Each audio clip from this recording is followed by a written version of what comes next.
దేవుని ప్రేమించు వారికి, అందరి కోసం కాదు ఇది. ఎవరి కోసం చెప్తున్నాడు? దేవుని ప్రేమించు వారికి అండి.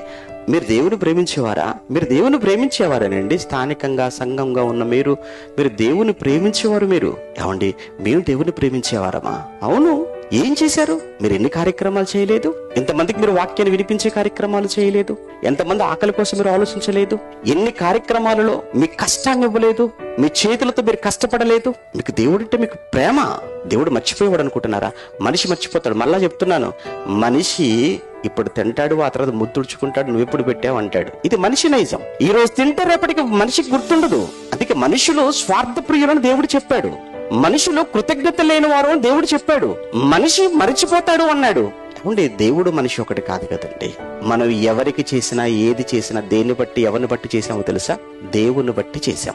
కనుక మన వలన మేళ్లు పొందుకున్న ఏ ఒక్కరైనా మరిచిపోతారేమో. వారు మర్చిపోయినా మనం బాధపడవలసిన పని లేదు. కానీ మనం దేవుని బట్టి చేశాం కాబట్టి ఎవరు మర్చిపోరన్నాడు? ఆయన మర్చిపోడు.